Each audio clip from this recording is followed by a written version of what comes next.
How to secure your small business network and protect what matters most.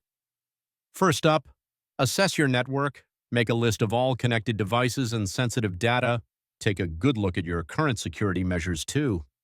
Implement firewalls and antivirus software to block those pesky threats and malware. Let's talk Wi-Fi security. Use strong passwords and encryption like WPA3 or WPA2.